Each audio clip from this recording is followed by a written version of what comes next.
Queridos, nós estamos usando como base dois trechos da Palavra de Deus para algumas mensagens que falam um pouquinho sobre os princípios da nossa igreja. E hoje vamos trabalhar sobre uma igreja radicalmente evangelista.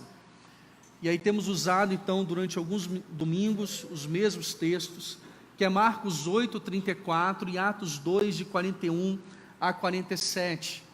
Os textos serão projetados ali para que você possa acompanhar na mesma versão que eu utilizo. Marcos 8:34. Depois chamou a multidão e os discípulos e disse: se alguém quer ser meu seguidor, negue a si mesmo, tome sua cruz e siga-me.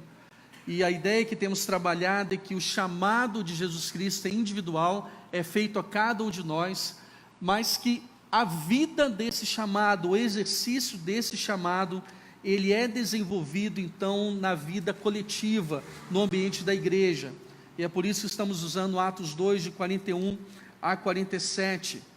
Os que acreditaram nas palavras de Pedro foram batizados, e naquele dia houve um acréscimo de cerca de 3.000 pessoas.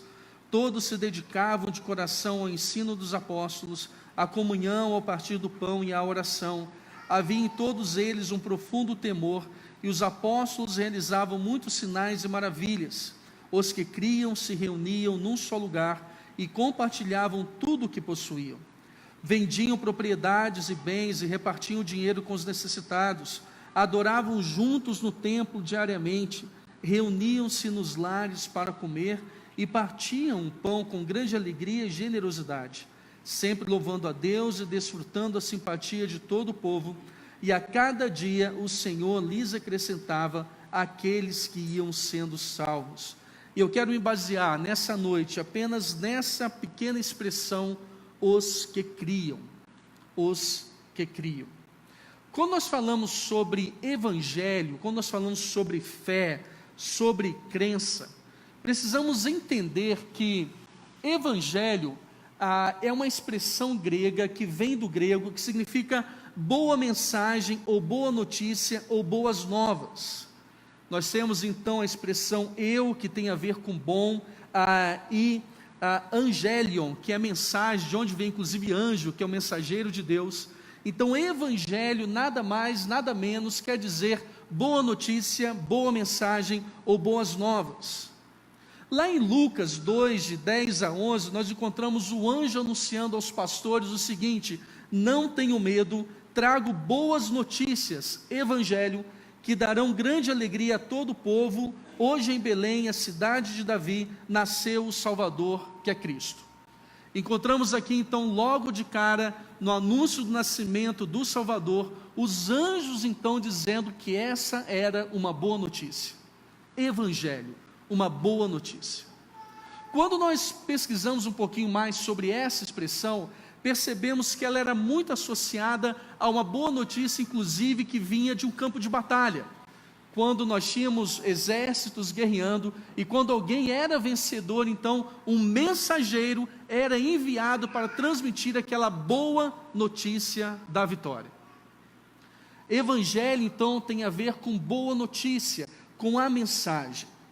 Com o tempo, essa expressão passou a ser utilizada dentro do contexto bíblico, e com o tempo a palavra evangelho deixou de ser sinônimo de uma boa notícia para representar a boa notícia em si.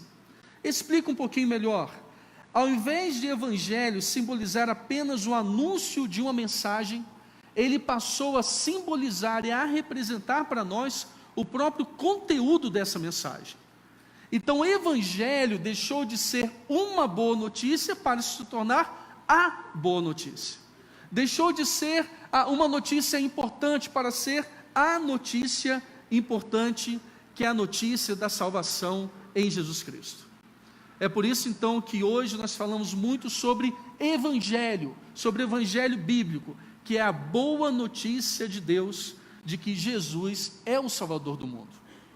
Quando nós pensamos ainda sobre evangelho, pensamos sobre cristianismo, eu acredito que todos já tenham ouvido falar ou ter visto o peixe como sendo símbolo do cristianismo. Todos já viram o peixe como símbolo do cristianismo? É interessante pensar nisso, porque é realmente um dos símbolos mais antigos. Vem da palavra ictis ou ictus, que significa literalmente peixe. Então era muito comum os cristãos na antiguidade utilizarem o símbolo do peixe para que eles pudessem então marcar os túmulos dos cristãos, ou para que eles pudessem então se comunicar de uma forma em que preservassem a sua segurança diante da perseguição. E o costume então era você encontrar uma pessoa naquela época e de repente essa pessoa fazia uma meia-lua, e se a outra pessoa era cristã e entendia aquele símbolo, ela fazia outra meia-lua para completar o peixe.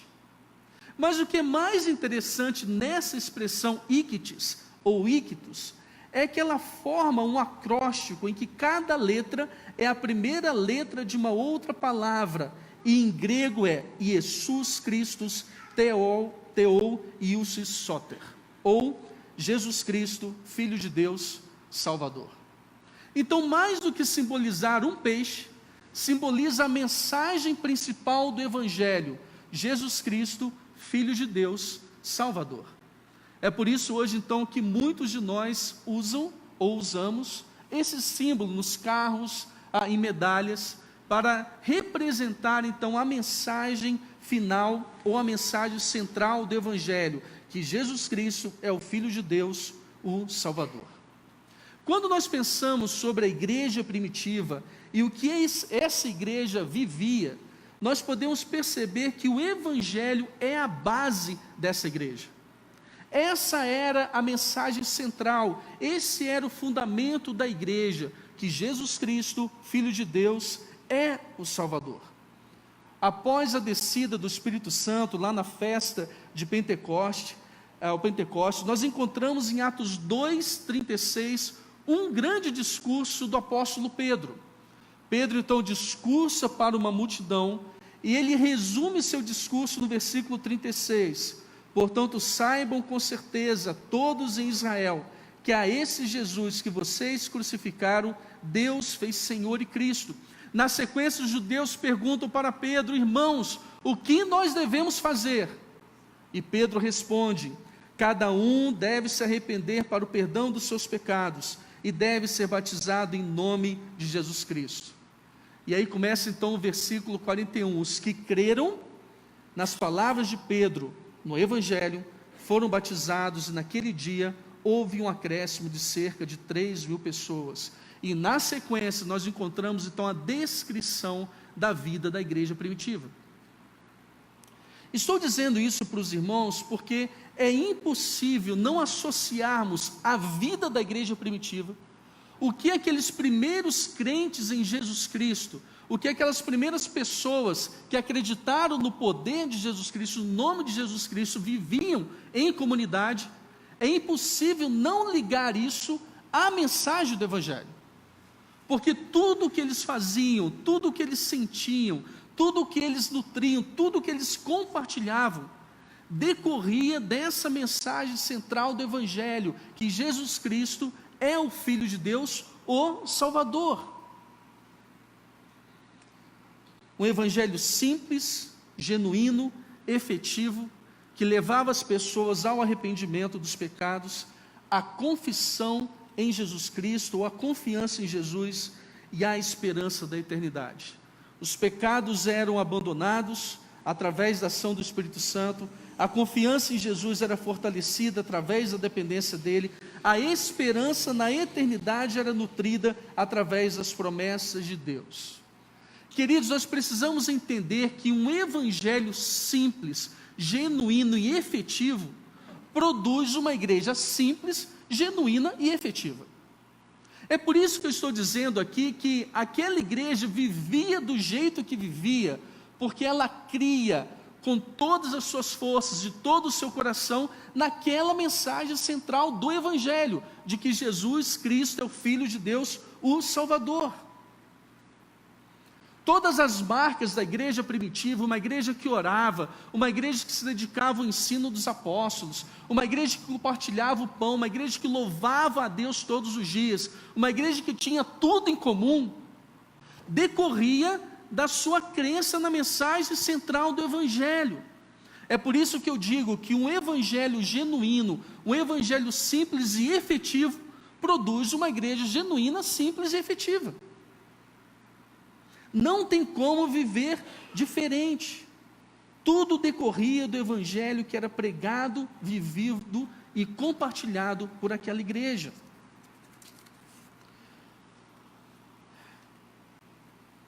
Quando nós pensamos sobre Evangelho, há algumas questões que nós precisamos conversar um pouquinho aqui nessa noite. Eu queria aprofundar um pouquinho com os irmãos sobre isso.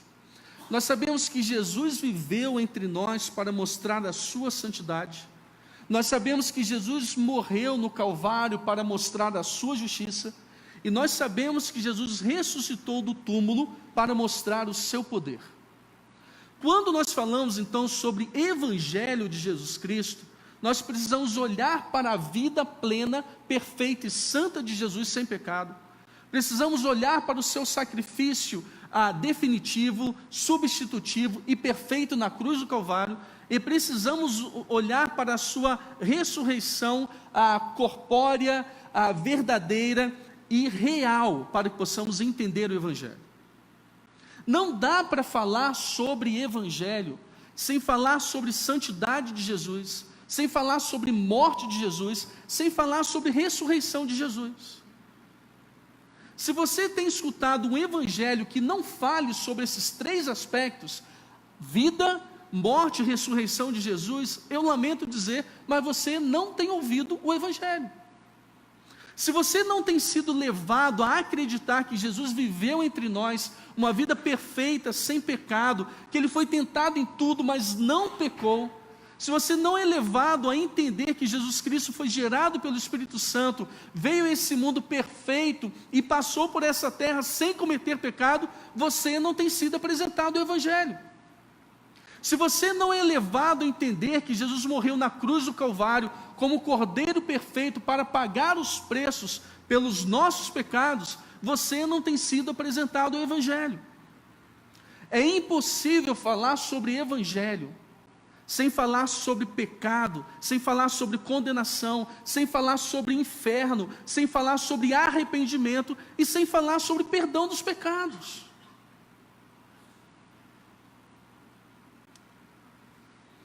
É muito provável que alguns de nós aqui nessa noite tenham escutado evangelhos, mas não o evangelho bíblico. Quando você, por exemplo, teve um encontro com Jesus Cristo, quando você entregou a sua fé a Ele, quando você declarou que Ele é o Salvador da sua vida, você ouviu naquele momento que você precisava se arrepender dos seus pecados, e entender que você estava condenado diante de Deus, e crer que Jesus Cristo morreu na cruz no seu lugar? Se ao se decidir por Jesus Cristo, você não passou por esse processo, eu sinto dizer, mas talvez você esteja crendo num evangelho que não é o evangelho bíblico. Quando você foi apresentado ao evangelho, e você depositou a sua confiança eterna em Jesus Cristo, você foi apresentado à ressurreição corpórea, real e verdadeira de Jesus Cristo, vencendo assim a morte, o último inimigo, e garantindo assim então a nossa salvação eterna, a nossa certeza de que um dia ressuscitaremos e estaremos na eternidade com o Pai. Se você não foi apresentado ao evangelho que fala sobre a ressurreição de Jesus, sobre a vitória dele sobre a morte, talvez você esteja acreditando num outro evangelho e não no evangelho bíblico. Nunca na face da terra foi tão necessário a igreja se voltar para o evangelho bíblico. O evangelho que muitas vezes não é agradável de ouvir, o evangelho que muitas vezes soa como agressivo, mas o evangelho que na linguagem de Pedro é o poder de Deus para a salvação de todos aqueles que creem. Não dá para falar sobre evangelho sem falar sobre a vida de Jesus, sem falar sobre a morte de Jesus e sem falar sobre a ressurreição de Jesus. há duas, pelo menos, grandes razões para a igreja viver e pregar o evangelho bíblico, simples, genuíno e efetivo. A primeira razão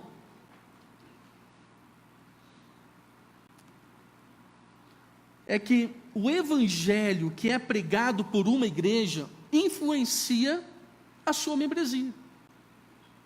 O evangelho que é pregado por uma igreja influencia como será os membros daquela igreja. Eu já falei aqui que aquela igreja vivia daquela forma porque era influenciada pelo evangelho bíblico. Agora, quando nós pregamos numa comunidade de fé um evangelho que não é bíblico, que não é genuíno, que não é verdadeiro, como será essa comunidade que acredita nesse evangelho que não é verdadeiro, que não é genuíno, que não é real, que não é fiel às Escrituras? Queridos, uma das grandes razões para uma igreja não avançar, para ela sempre ter problemas, é a perda do foco no evangelho bíblico. Se nós pregarmos um evangelho raso, nós estaremos construindo uma igreja vacilante, sem firmeza espiritual. Se nós pregarmos um evangelho de autoajuda, nós criaremos uma igreja desanimada, sem equilíbrio emocional. Já perceberam como muitas vezes nós, como pastores, temos a preocupação de levantar o ânimo das pessoas? A moral das pessoas, como se diz? Já repararam como muitas vezes isso acontece comigo também? Nós precisamos de alguém para dar uma forcinha, um empurrãozinho, porque nós ficamos mal, ficamos desanimados, ficamos muitas vezes cansados da vida cristã. O evangelho antropocêntrico, ou seja, baseado no homem, produz uma igreja consumista, em que as pessoas não se envolvem com o serviço a Deus e ao próximo. Temos visto por aí igrejas pregando um evangelho que apenas agrada aos ouvidos, que apenas atrai as pessoas, mas que não produz mudança de vida efetiva, que não produz arrependimento, e se não houver arrependimento, não há salvação. O evangelho, se for pregado o evangelho imediatista, aquele que oferece tudo para agora, nós criamos uma igreja materialista, sem expectativa do céu. Quantos crentes em Cristo têm sido produzidos hoje, que pensam apenas no aqui e agora, sem conseguirem olhar para a eternidade, para o céu? Quantas vezes nós sofremos nessa vida, ficamos frustrados, cansados, desanimados, abatidos e sofremos, porque nós estamos depositando a nossa esperança nessa vida, e nos esquecemos que as maiores e mais preciosas promessas de Deus não são para essa vida, mas são para a eternidade. O evangelho bíblico aponta para a eternidade com Deus. Queridos, se nós pregarmos o evangelho bíblico, nós teremos uma igreja bíblica. Se nós pregarmos o evangelho genuíno, nós teremos uma igreja genuína. Se nós pregarmos o evangelho fiel a Deus, nós teremos uma igreja fiel a Deus. Nós, como pastores, muitas vezes somos tentados a pregar aquilo que agrada. Confesso isso. Nós, como pastores, muitas vezes somos tentados a pregar aquilo que atrai as pessoas. Quando nós olhamos para o ministério terreno de Jesus Cristo, assim que ele foi batizado e saiu das águas do Jordão, a sua primeira mensagem foi: arrependam-se, porque o reino de Deus está próximo, ou já chegou. Quando nós encontramos Pedro pregando, arrependam-se dos seus pecados, encontramos João Batista pregando, Paulo pregando, essa era a principal mensagem de Jesus Cristo e dos apóstolos, uma mensagem de arrependimento, uma mensagem de quebrantamento diante de Deus, uma mensagem de mudança de vida.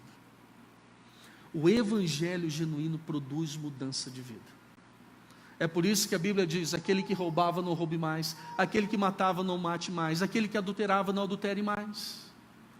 Não que tenhamos uma vida perfeita, não é isso, mas é que em Cristo nós entendemos qual é o ideal de Deus para nós. Muitas vezes nós olhamos para o retrato da igreja primitiva e olhamos Pedro discursando, 3.000 pessoas se convertem. Já imaginaram o que foi isso, meus irmãos? Já imaginaram o que foi isso? O evangelho bíblico sendo pregado e a ação sobrenatural de Deus, movendo o coração de multidões. E muitas vezes nós olhamos e pensamos que isso só foi para aquele tempo, só foi para lá, só foi para 2.000 anos atrás, e que se nós pregarmos dessa forma, as multidões não virão. Tem um pastor presbiteriano chamado James Kennedy. Ele era gerente de um clube de danças na cidade de Tampa, na Flórida.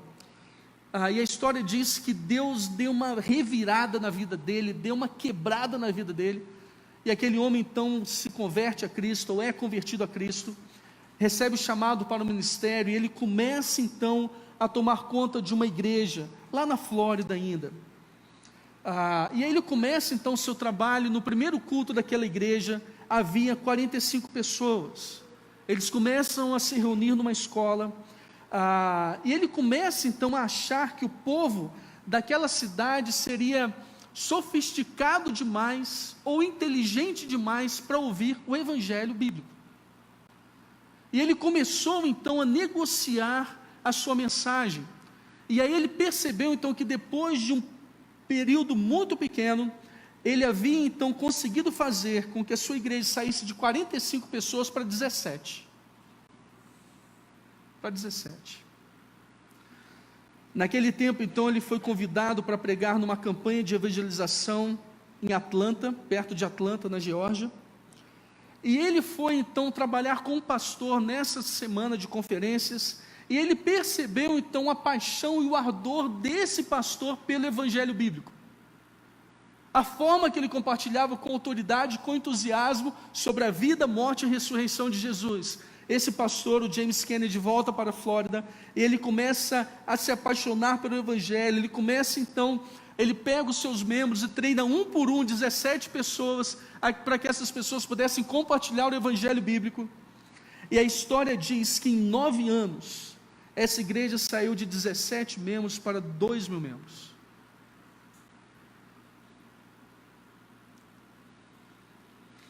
Não estou dizendo, queridos, que se nós pregarmos o evangelho bíblico, essa igreja vai experimentar isso, mas é que eu estou dizendo que Deus se alegra com o evangelho bíblico que é pregado, e o Espírito Santo de Deus age num terreno fértil do evangelho bíblico que é compartilhado.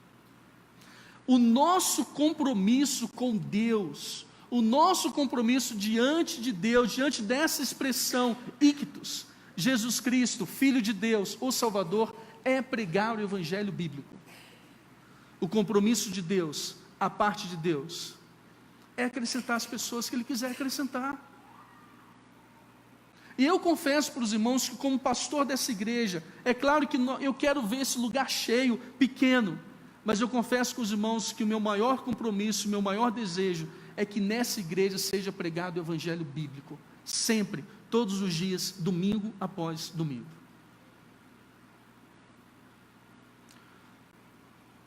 O próprio apóstolo Paulo diz que se alguém pregasse um evangelho diferente desse, que fosse considerado anátema, maldito, e que fosse desprezado. Então a primeira razão para pregarmos o evangelho bíblico é que o evangelho que é pregado por uma igreja influencia como será a sua membresia.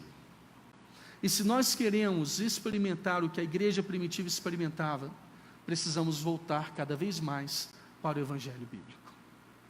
A segunda razão, voltando aqui ainda, meus irmãos,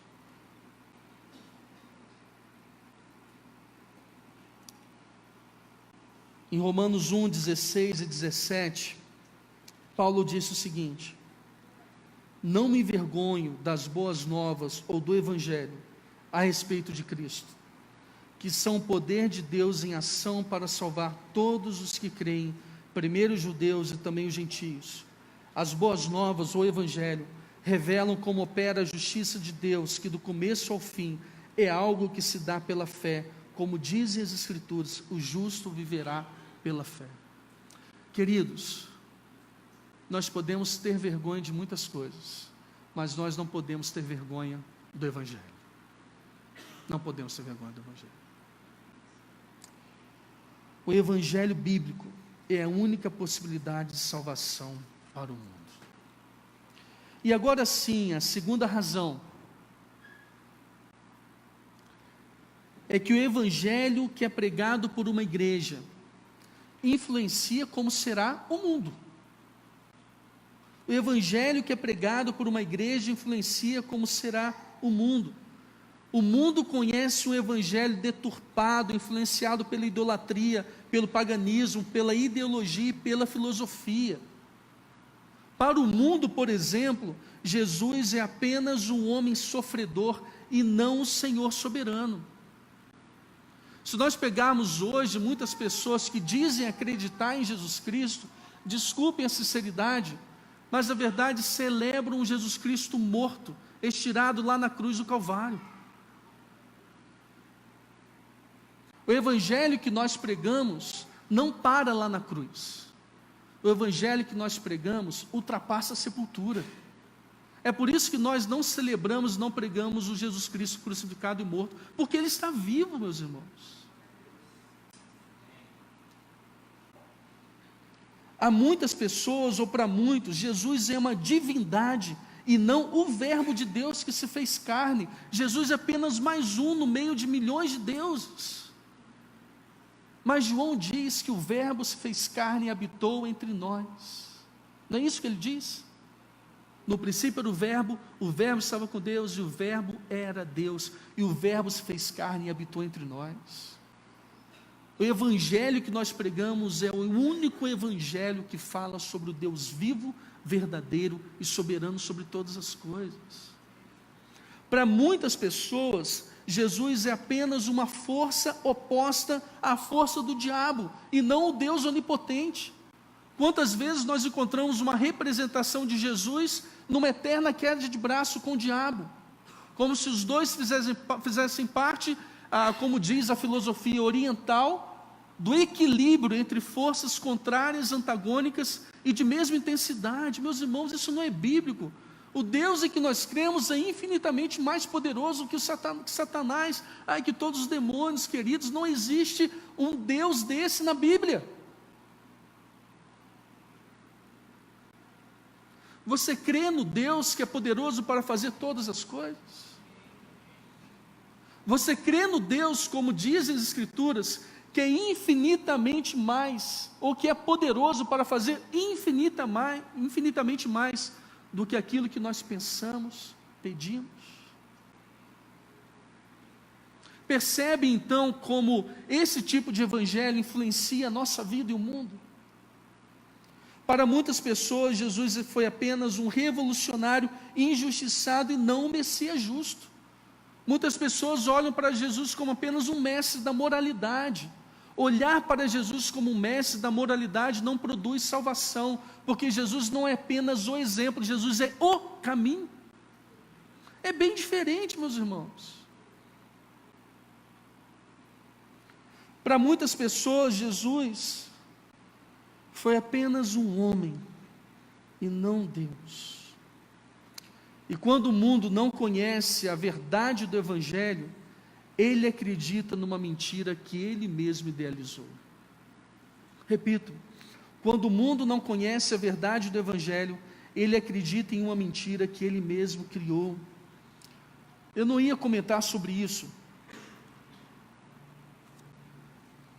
mas acho oportuno. Na semana passada nós vimos uma escola de samba de São Paulo com um enredo muito infeliz. Muito infeliz. Um enredo que demonstra não apenas uma falta de respeito, mas uma ignorância muito grande sobre Jesus Cristo. O que eu quero dizer para os irmãos nessa noite, eu não vou entrar no mérito daquela escola de samba e também não vou fazer uma defesa da fé em Jesus Cristo, porque, queridos, o nosso Deus não precisa ser defendido por nós. O nosso Deus é zeloso pelo seu nome, o nosso Deus é fiel ao seu nome. O nosso Deus não precisa ser defendido por ninguém.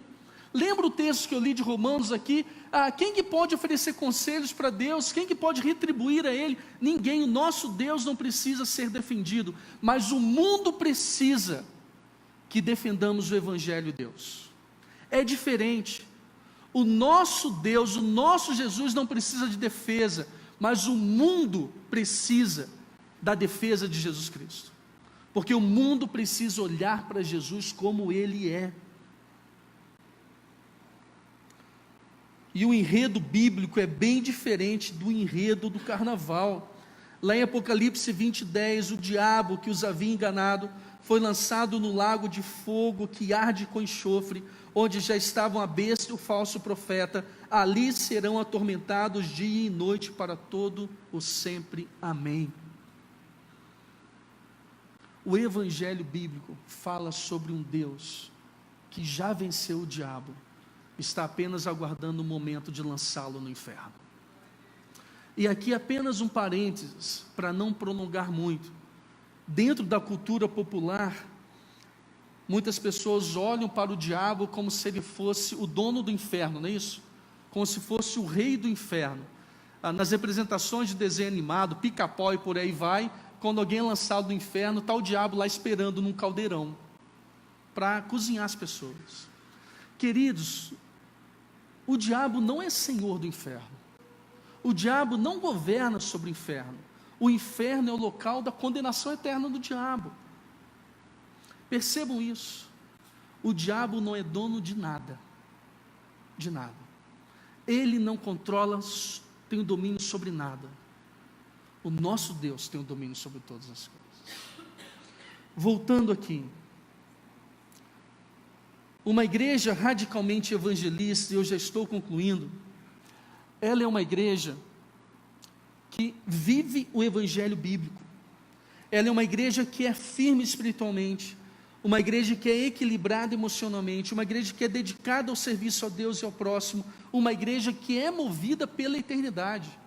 Todos esses são efeitos de um evangelho bíblico pregado no meio da igreja.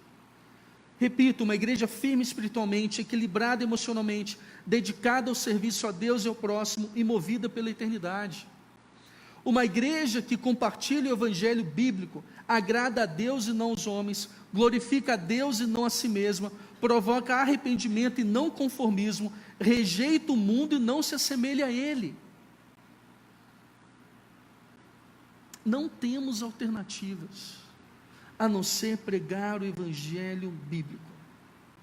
Guardem essa frase: Jesus Cristo, Filho de Deus, Salvador. Quando nós pensamos ainda sobre evangelho, ou agora sobre o termo evangélico, nós sabemos que alguns anos atrás, evangélico, a palavra evangélico era usada para ilustrar os da Bíblia, não era isso? Aquele povo do livro de capa preta, aquele povo que anda com a Bíblia debaixo do braço. Isso indicava então um grupo de pessoas que era zeloso e que era fiel a algo que acreditava. Atualmente o termo está tão complicado que evangélico hoje é usado simplesmente para identificar os cristãos não católicos. O termo evangélico no Brasil tem sido usado apenas para isso, para identificar dentro do Brasil os cristãos não católicos. E o que nós percebemos então é que o termo que era usado para falar sobre uma característica, sobre um estilo de vida, sobre uma proposta de vida, tem sido usado agora apenas como uma nomenclatura. E nós estamos vivendo hoje no Brasil um tempo dos evangélicos não praticantes. Já ouviram falar sobre isso? Evangélicos não praticantes. Queridos, Não tem como falar em evangélico não praticante, porque ou é evangélico e acredita no evangelho, ou não é nada.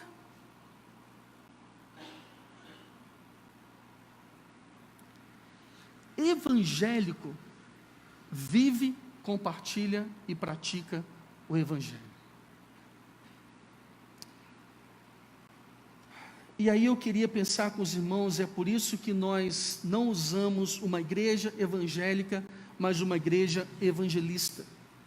Lá em Efésios 4, 11 e 12, nós encontramos o dom de evangelista, que é aquela pessoa que é chamada por Deus para compartilhar a boa nova do evangelho. Mas quando nós pensamos no nosso chamado como igreja de Jesus Cristo, todos nós somos chamados para compartilhar o evangelho. Todos nós somos chamados para ser evangelistas. Viver e compartilhar o evangelho.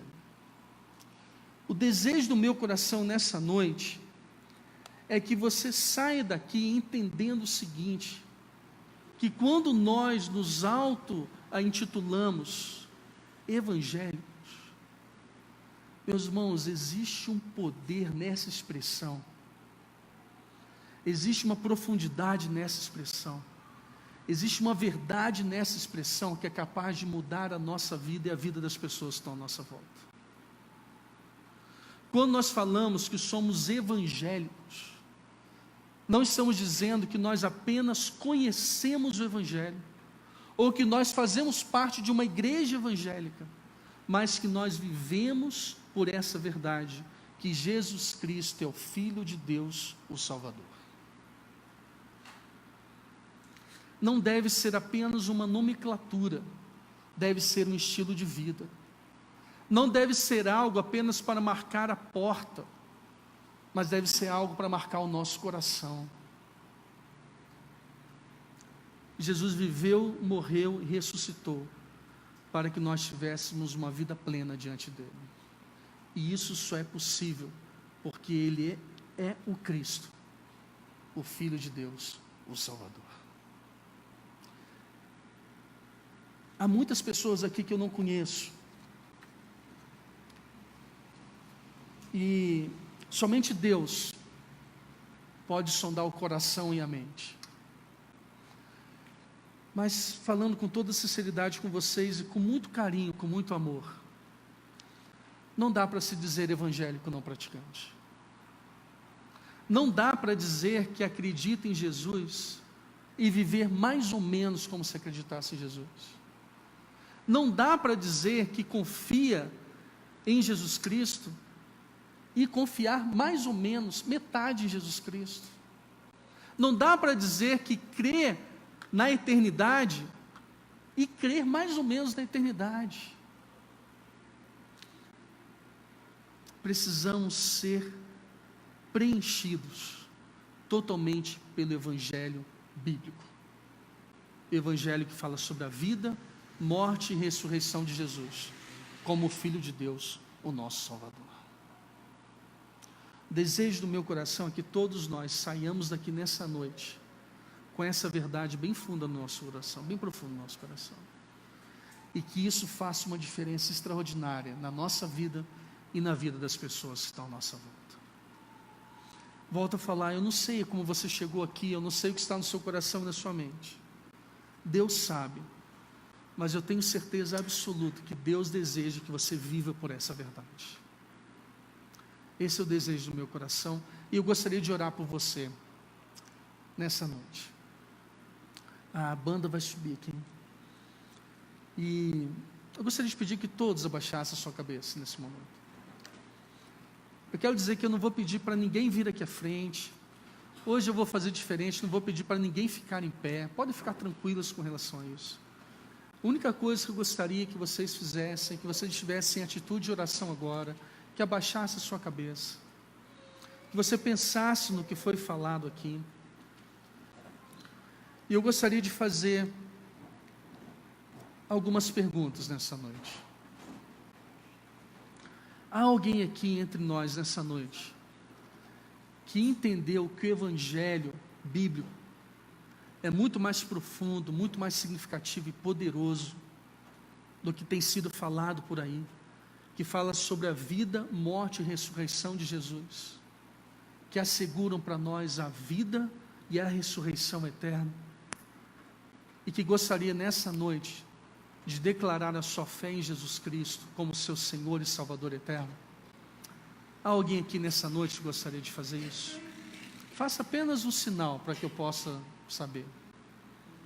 Repito, não vou pedir para ninguém vir aqui à frente. Deus abençoe. Deus te abençoe. Há mais alguém? Mais alguém? Deus abençoe. Segunda pergunta que eu gostaria de fazer nessa noite. Há alguém aqui que já experimentou realmente a nova vida em Cristo, já se entregou a Ele, faz parte de uma comunidade de fé, mas percebeu que tem vivido distante desse evangelho bíblico e que gostaria de assumir diante de Deus um compromisso de realmente viver por esse evangelho, de compartilhar esse evangelho, de ser mais fiel a esse evangelho, e que gostaria que orasse por você? Há alguém aqui nessa noite que gostaria que orássemos nesse sentido? Deus abençoe. Mais alguém? Deus abençoe. Deus abençoe. Deus abençoe. Deus abençoe. E a terceira e última pergunta: há alguém aqui nessa noite que faz parte ou não de uma comunidade de fé, que se considera evangélico pela graça de Deus, mas que entende que precisa voltar para os caminhos de Deus, que está afastado por qualquer motivo, e entendeu nessa noite que precisa realmente voltar para fazer parte de uma comunidade de fé acolhedora, que possa abençoar a sua vida e levar você realmente a viver a plenitude desse evangelho? Há alguém que gostaria que orasse por você nesse sentido nessa noite? Há alguém? Deus abençoe. Mais alguém?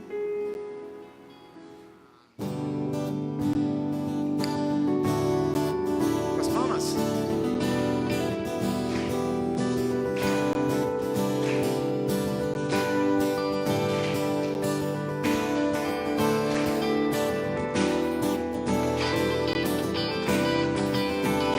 Poderoso, nunca falhará.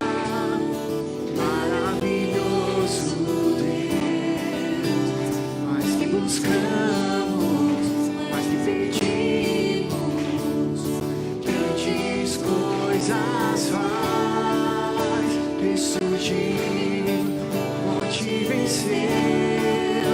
Nosso Deus é poderoso, em seu nome vamos vencer.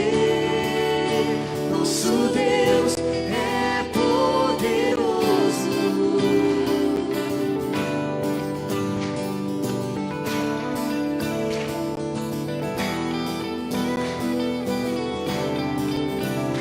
Deus conosco, sempre perto está, dando a solução.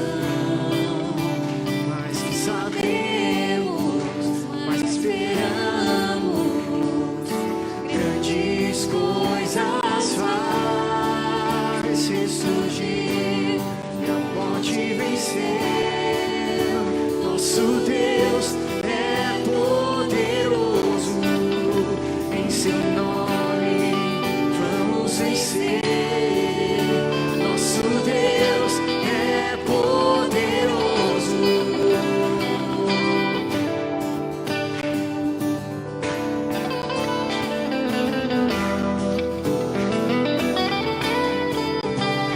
Deus conosco, nos conduzirá, jamais nos deixará, jamais nos deixará. Deus por nós quer nos abraçar, Ele nunca falhará, Ele nunca falhará. Ressurgir e a morte vencer. Nosso Deus é poderoso, em seu nome vamos vencer.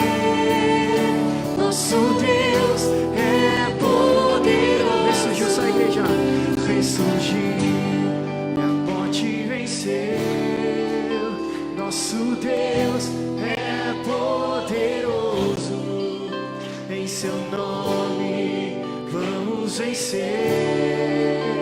nosso